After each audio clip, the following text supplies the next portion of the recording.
आज भगवान ओशो सक्रिय ध्यान की विधि और विज्ञान के बारे में उनसे चर्चा हो रही है। इसमें प्रश्न का उन्होंने उत्तर दिया। किसी अनुयायी ने पूछा कि हठ योग में एक प्रक्रिया है जिसमें शरीर की प्रत्येक मांसपेशी खींची जाती है और बाद में सारा तनाव ढीला करके विश्राम में लाई जाती है।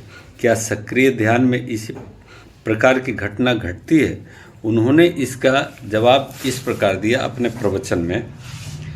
विश्राम मूलतः अस्तित्वगत है। जीवन के प्रति तुम्हारा रुख यदि तनावपूर्ण हो तो तुम विश्राम पूर्ण नहीं हो सकते। कोशिश करके भी तुम विश्राम में नहीं हो सकते। वस्तुतः विश्राम की कोशिश करनी व्यर्थ है। वह विश्राम के विपरीत है। तुम विश्राम में हो सकते हो, स्वयं को विश्राम पूर्ण बना नहीं सकते। तुम्हारी मौजूदगी ही विश्राम के खिलाफ है। विश्राम का मतलब है तुम नहीं हो, और तुम कोई प्रयास करके गैर मौजूद नहीं हो सकते। तुम्हारा हर प्रयास तुम्हारी मौजूदगी को बलवान बनाएगा। तुम जो भी करोगे वह तुम्हारा कृत्य होगा। तुम ही मजबूत होगे, उससे तुम अधिक शक्तिशाली होगे, अधिक सघन होगे, सुगठित होगे। इस अर्थ में तुम विश्राम पूर्ण बन नहीं सकते। विश्राम तुम्हें तभी घटता है जब तुम नहीं होते। तुम्हारा करना ही अहंकार का हिस्सा बन जाएगा। तुम्हारा प्रयत्न मात्र तुम्हारा सातत्य हो जाएगा। तुम उस क्षण विश्राम में होते हो जब तुम नहीं होते हो। तुम्हारा होना ही एक तनाव है। तुम तनाव के बिना हो ही नहीं सकते, क्योंकि तुम ही तनाव हो। जब तुम उस चीज़ की आकांक्षा करते हो जो नहीं है, तब तनाव शुरू होता है। वह अतीत है और भविष्य का खिंचाव है। तुम दो चीज़ों के बीच का सेतु हो, और जब दो चीज़ें संबंधित होगी तब तनाव होगा ही। मनुष्य एक सेतु है, इच्छाओं का सेतु, लेकिन यह सेतु इंद्रधनुष का बना है। यह वाष्पीभूत हो जाता है। जब मैं कहता हूँ विश्राम अस्तित्वगत है, तो मेरा मतलब है तनाव को समझो, उसके साथ कुछ करो मत, सिर्फ समझो। तनाव तुम्हारी समझ में आ सकता है, लेकिन तुम विश्राम नहीं समझ सकते। इसलिए तनाव के सारे पहलुओं को देखो। वह क्या है, कैसा है, कहाँ से आता है, कैसे बना रहता है, उसके साधन क्या है। तनाव को समग्रता से समझो, और जिस क्षण वह तुम्हारी समझ में आता है, एक खाली क्षण पैदा होता है जिसमें कोई तनाव नहीं होता। फिर केवल शरीर ही विश्राम में नहीं होता, पूरे प्राण विश्रांत हो जाते हैं। शरीर को तनाव रहित करना बहुत कठिन नहीं है, लेकिन सभ्यता के विकास के साथ वह कठिन हो जाता है, क्योंकि शरीर के साथ हमारा संबंध टूट गया है। हम शरीर में नहीं जीते, हमारा जीना बौद्धिक मानसिक हो गया है। तुम तो प्रेम भी करते हो तो शरीर से नहीं करते, मन से करते हो। शरीर मुर्दा बोझ की तरह तुम्हारा आदेश मानता है। जब तुम किसी को छूते हो तो उसके शरीर को नहीं छूते, वहाँ पर वह संवेदनशीलता ही नहीं है। मन छूता है, लेकिन चूंकि मन स्पर्श नहीं कर सकते, इसलिए शरीर स्पर्श करते हैं। फिर भी उसके बीच कोई संप्रेषण नहीं होता। शरीर मुर्दा है, तुम आलिंगन कर सकते हो, लेकिन वह दो मुर्दा शरीरों का आलिंगन होता है। बस ये पास आते हैं, लेकिन सच में निकट नहीं होते। निकटता तभी घट सकती है जब तुम शरीर में जीते हो। हम अपने शरीरों के बाहर जीते हैं, भूत प्रेत की तरह शरीर के आसपास मंडराते रहते हैं, लेकिन शरीर के भीतर नहीं जीते। शरीर जितना सभ्य हुआ है, उतना उसका शरीर के साथ संबंध टूट गया है। उस संबंध के टूटने से शरीर में इतना तनाव होता है कि शरीर के पास विश्राम में होने के अपने उपाय हैं। शरीर थक गया है, बिस्तर में पड़ा है, लेकिन तुम उसमें मौजूद नहीं हो, इसलिए वह विश्राम पूर्ण नहीं हो सकता। तुम्हारी मौजूदगी जरूरी नहीं है, नहीं तो शरीर का स्वचालित संयंत्र काम नहीं कर सकता। तुम्हारे बिना वह सो नहीं सकता। नींद खो गई है, विश्राम खो गया है, क्योंकि शरीर के साथ संबंध टूट गया है। तुम शरीर में नहीं हो, इसलिए शरीर ठीक से काम नहीं कर सकता। उसके पास अपनी प्रज्ञा नहीं है, उसकी एक जैविक जन्मजात समझ है। जो सदियों पुरानी है, लेकिन तुम उपस्थित नहीं हो इसलिए तनाव बना रहता है। नहीं तो भौतिक शरीर मूलतः स्वचालित है, तुम्हारी उपस्थित भर चाहिए और वह काम करने लगता है। हमारे दिमाग भी तनाव से भरे हैं, ऐसी कोई ज़रूरत नहीं। दिमाग तनावपूर्ण है क्योंकि तुम हर वक्त गड़बड़ी पैदा करते रहते हो। जैसे जो व्यक्ति सेक्स के बारे में सोच रहा है वह गड़बड़ी पैदा कर रहा है, क्योंकि सेक्स ऐसी बात नहीं है जिसके संबंध में सोचा जाए। मस्तिष्क का केंद्र उसके लिए बना ही नहीं है। सेक्स का अपना केंद्र है, लेकिन तुम सेक्स केंद्र का काम मस्तिष्क के द्वारा ले रहे हो। जब तुम प्रेम में भी होते हो तो उसके विषय में सोचते हो, तुम महसूस नहीं करते। तुम्हारा भाव केंद्र तो निष्क्रिय पड़ा है। मनुष्य जितना सभ्य हो जाता है उसका बौद्धिक बोझ बोझिल हो जाता है। अन्य केंद्र काम नहीं कर सकते हैं। इससे भी तनाव पैदा होता है, क्योंकि जिस केंद्र को सक्रिय होना चाहिए और जिसके भीतर एक खास तरह की ऊर्जा है उसके पास कोई काम नहीं है। इससे उसके अपने तनाव पैदा होते हैं। अपने ही एकत्रित ऊर्जा से वह बोझिल हो जाता है। मस्तिष्क के केंद्र पर बहुत बोझ लद जाता है। उस पर भावों का अनुभव करने की जिम्मेदारी डाली गई है, जो कि उसका काम नहीं है। मस्तिष्क सोच सकता है, भाव में नहीं उतर सकता। सोचने के तत्व महसूस करने के तत्व से बिल्कुल भिन्न है। भिन्न ही नहीं, पूर्णतः विपरीत है। हृदय का तर्क मस्तिष्क के तर्क जैसा नहीं है। प्रेम के सोचने के अपने ढंग है, लेकिन वह बौद्धिक ढंग नहीं है। तो मस्तिष्क को भी वे काम करने पड़ते हैं जिन्हें करने के लिए वह बना ही नहीं है। उससे तनाव पैदा होता है। हालत कुछ ऐसी है, पिता बेटे का काम कर रहा है और बेटा पिता का काम कर रहा है। बौद्धिक तल पर जीने की वजह से इस तरह की गड़बड़ी पैदा हो जाती है। यदि प्रत्येक केंद्र अपना काम करे तो कोई तनाव नहीं होगा। मस्तिष्क एकमात्र केंद्र नहीं है। हम इसी भांति जीते हैं जैसे वही सब कुछ है। हमने सारी शांति, सारा विश्राम, सुख मनुष्य का निसर्ग के साथ पूरा तालमेल ही नष्ट कर दिया है। मस्तिष्क का एक विशिष्ट काम है, लेकिन बहुत सीमित। उस पर हमने कितना बोझ डाल दिया है। हमारी पूरी शिक्षा एक ही केंद्र की फिक्र करती है। तुम्हें इस तरह शिक्षित किया जाता है जैसे तुम्हारे पास सिर्फ गणित और तर्क का केंद्र है। जीवन सिर्फ तर्क नहीं है। सच तो यह है कि जीवन का बड़ा हिस्सा तो अतार्किक है। अतार्किकता के विराट अंधेरे रहस्यमय पूर्ण सागर में तर्क एक छोटा सा आलोकित द्वीप है, और इस द्वीप की जड़ें रहस्य के सागर में है। आलोकित हिस्सा एक छोटा सा अंश है, वह पूर्ण नहीं है और उसे पूर्ण मानना भी नहीं चाहिए। नहीं तो इसका परिणाम होगा तनाव। रहस्य अपना प्रतिशोध लेगा, अतर्क अपना प्रतिशोध लेगा। तुम पश्चिम में इसके परिणाम देख सकते हो। पश्चिम ने एक केंद्र पर, तार्किक केंद्र पर बहुत बोझ डाल दिया है और अब अतार्किक अपना प्रतिशोध ले रहा है। वह सारी व्यवस्था को अस्त व्यस्त कर रहा है। जगह जगह अराजकता, अनुशासनहीनता, विद्रोह, अतार्किक विस्फोटित हो रहा है। संगीत में, चित्रकला में या अन्यत्र भी अतार्किक प्रतिशोध ले रहा है। बौद्धिकता ही सब कुछ नहीं है। जब उसे वैसा बनाया जाता है तब पूरी संस्कृति तनावपूर्ण हो जाती है, क्योंकि तुमने उस पर ज़्यादा बोझ डाल दिया। लेकिन तुम्हारा आत्मिक केंद्र कभी तनावग्रस्त नहीं होता। मैं तुम्हारे 3 हिस्से करता हूँ, शरीर, मन और आत्मा। सुविधा के लिए तुम बटे हुए नहीं हो। ये सीमाएं वस्तुतः है ही नहीं, लेकिन चीज़ों को समझने के लिए सीमाएं उपयोगी होगी। आध्यात्मिक तल पर तभी तनाव नहीं होता, लेकिन उसके साथ तुम्हारा कोई संबंध नहीं है।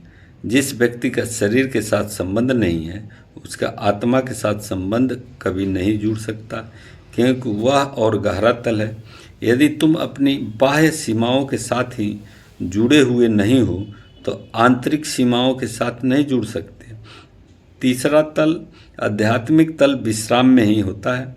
इस क्षण भी वह विश्राम में ही है। वस्तुतः यह कहना अधिक उचित होगा कि आध्यात्मिक तल विश्राम का तल है। वहाँ कोई तनाव नहीं है, क्योंकि तनाव के कारण उस तल पर मौजूद नहीं होते। तीसरे तल के बगैर तुम जी नहीं सकते। तुम उसे भूल सकते हो, लेकिन उसके बगैर हो नहीं सकते, क्योंकि तुम वही हो। वह तुम्हारी सत्ता है, उसमें शुद्धतम रूप में। तुम्हें आध्यात्मिक तल का होश नहीं है, क्योंकि तुम्हारे शरीर में इतना तनाव है, मन में इतना तनाव है। यदि तुम शारीरिक और मानसिक तल पर तनावपूर्ण नहीं हो तो अपने आप आध्यात्मिक आनंद को उपलब्ध हो जाओगे। वह तुम्हारे ऊपर उतरता है, वह तुम्हारे लिए प्रतिछाड़ता है। तुम्हारा सारा ध्यान शारीरिक और मानसिक तल पर लगा रहता है, इसलिए आत्मा की ओर तुम्हारा रुख हो नहीं पाता।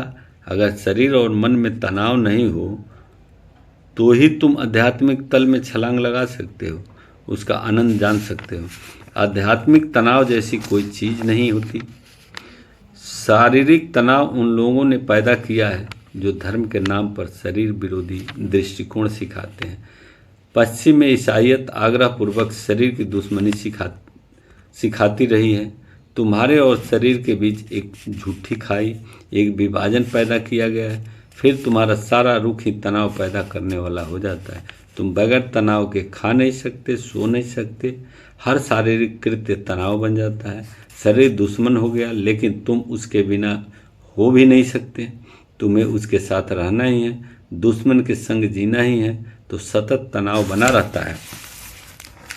शरीर तुम्हारा दुश्मन नहीं है और न ही वह किसी प्रकार तुम्हारे लिए हानिप्रद या तटस्थ है। शरीर का होना ही आनंदपूर्ण है, और जैसे ही तुम शरीर को एक भेंट मानते हो, परमात्मा की भेंट, तुम शरीर में वापस आ जाओगे। तुम उससे प्रेम करोगे, उससे महसूस करोगे, और उसे महसूस करने के तरीके बहुत सूक्ष्म हैं। तुमने अपना शरीर महसूस न किया हो तो तुम दूसरे का शरीर महसूस नहीं कर सकते। तुमने अपने शरीर से प्रेम न किया हो तो दूसरे के शरीर से प्रेम नहीं कर सकते, यह असंभव है। तुमने अपने शरीर की फिक्र न की हो तो दूसरे के शरीर की फिक्र नहीं कर सकते, और कोई नहीं करता फिक्र। तुम कहोगे कि मैं फिक्र करता हूँ, लेकिन कोई नहीं करता। तुम फिक्र करते होगे तो किन्हीं अन्य कारणों से, दूसरों की राय की खातिर, दूसरों की नज़र में तुम अच्छे लगो। तुम अपने लिए शरीर की फिक्र नहीं करते, तुम अपने शरीर से प्रेम नहीं करते, और यदि तुम प्रेम नहीं करते हो तो तुम उसमें जी नहीं सकते। अपने शरीर से प्रेम करो और तुम्हें इतना चैन मिलेगा जो तुमने पहले कभी नहीं जाना था। प्रेम विश्राम में ले जाता है। यदि तुम किसी से प्रेम करते हो तो दो प्रेमियों के बीच विश्राम का संगीत अपने आप चला जाता है। यदि तुम किसी के साथ विश्रामपूर्ण अनुभव करते हो तो वह प्रेम का लक्षण है। अगर तुम किसी के साथ तनाव अनुभव करते हो तो जानना ही कि वहाँ प्रेम नहीं है, दूसरा दुश्मन है। इसलिए सार्थ कहता है दूसरा नर्क है। सार्थ के लिए नर्क होगा। जब दोनों के बीच कोई प्रेम प्रवाहित नहीं होता तो दूसरा नर्क हो ही जाएगा, लेकिन दोनों के बीच प्रेम प्रवाह हो रहा हो तो दूसरा स्वर्ग हो जाएगा। तो दूसरा स्वर्ग है या नर्क, यह दोनों के बीच बहते हुए प्रेम पर निर्भर करता है। जब भी तुम प्रेम में होते हो, एक मौन उतरता है, भाषा खो जाती है, शब्द निरर्थक हो जाते हैं। तुम्हें बहुत कुछ कहना होता है और कुछ कह नहीं सकते। सन्नाटा तुम्हें घेर लेगा और उस सन्नाटे में प्रेम खिलता है। तुम विश्रांत हो जाते हो। प्रेम में न कोई भविष्य होता है, न कोई अतीत होता है। जब प्रेम मर जाता है, सब अतीत होता है। तुम सिर्फ मृत प्रेम की याद कर सकते हो, जीवित प्रेम की याद नहीं की जाती। वह जी रहा है, उसकी याद करने के लिए कोई अंतराल नहीं है। प्रेम वर्तमान में है, उसका न अतीत है न भविष्य। यदि तुम किसी से प्रेम करते हो तो तुम्हें दिखावा करने की ज़रूरत नहीं। फिर तुम जो हो वह हो सकते हो। तुम अपना मुखौटा उतार कर चैन से रह सकते हो। जब प्रेम में नहीं होते तब तुम्हें मुखौटा पहनना पड़ता है। प्रतिपल तुम तनाव में भरे रहते हो क्योंकि दूसरा मौजूद है। तुम्हें दिखावा करना है, सावधान रहना है।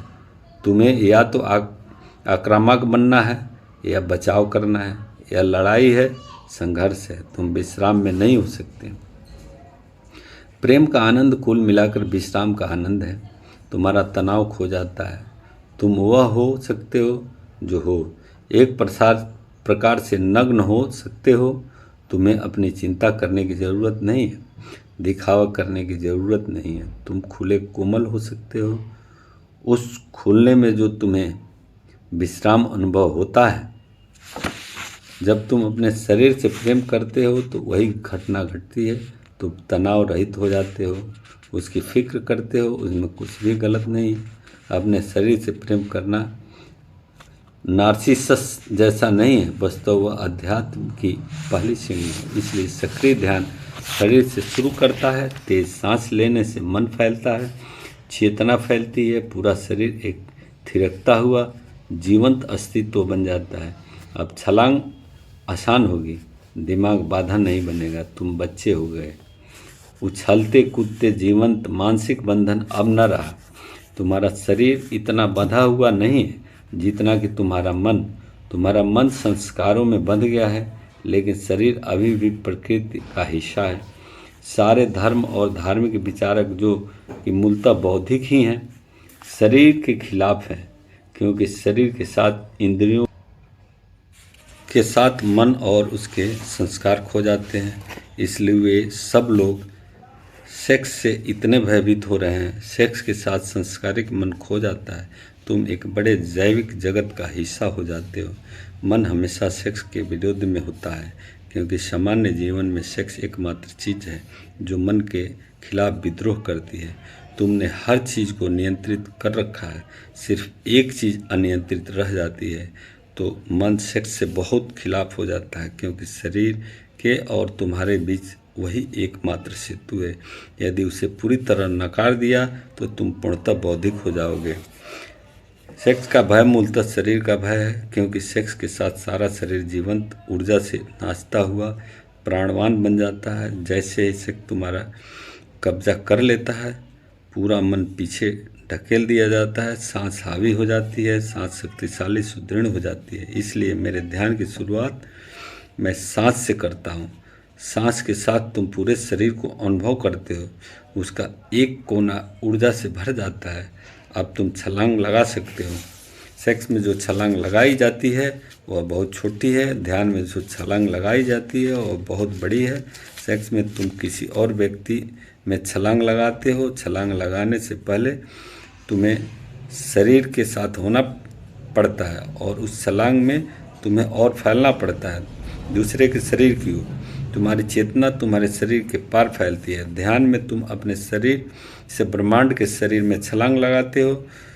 सक्रिय ध्यान का दूसरा चरण कैथार्सिस का है। तुम शरीर के साथ सिर्फ एक ही नहीं होते, शरीर में इकट्ठे किए हुए सब तनावों को बाहर फेंकना है। शरीर हल्का निर्भीर हो जाए, इसलिए सारी क्रियाएं बहुत ज़ोर से की जाए। अगर तुम्हारी क्रियाएं शक्तिशाली और तेज हो तो एक क्षण आएगा जब तुम अपना नियंत्रण खो दोगे। वह क्षण आवश्यक है। तुम्हें नियंत्रण रखने की ज़रूरत नहीं है, क्योंकि वही बाधा है। तुम बाधा हो, तुम्हारा नियंत्रण करने वाला मन बाधा है। क्रियाएं करते रहो, शुरुआत तो तुम ही करोगे, लेकिन एक क्षण आएगा जब तुम्हारा नियंत्रण खो जाएगा, ऊर्जा सवार हो जाएगी, तुम कगार पर आ गए। अब तुम छलांग ले सकते हो। अब तुम पुनः बच्चे हो गए, सारे संस्कार फेंक दिए गए, तुम बेफिक्र हो गए। दूसरे क्या सोचेंगे इसकी तुम्हें कोई परवाह नहीं। अब समाज ने तुम्हारे अंदर जो भी डाल रखा है वह फेंक गया। तुम ब्रह्मांड के एक थिरकते हुए कण हो गए हो। सक्रिय ध्यान के दूसरे चरण में जब तुमने सब कुछ फेंक दिया, तभी तीसरा चरण संभव होगा। तुम्हारी अस्मिता खो जाएगी, तुम्हारी प्रतिमा टूट जाएगी। तुम अपने बारे में जो भी जानते हो वह तुम्हारे बारे में नहीं है, वह सिर्फ एक लेबल है। तुम्हें बताया गया है कि तुम यह हो वह हो, और तुमने उसके साथ तादात्म्य कर लिया। लेकिन जोरदार क्रियाओं के द्वारा, वैश्विक नृत्य के द्वारा सारे तादात्म्य टूट जाते हैं। तुम पहली बार वैसे होते हो जैसे जन्म के समय थे। इस नए जन्म के साथ तुम नए व्यक्ति हो जाओगे।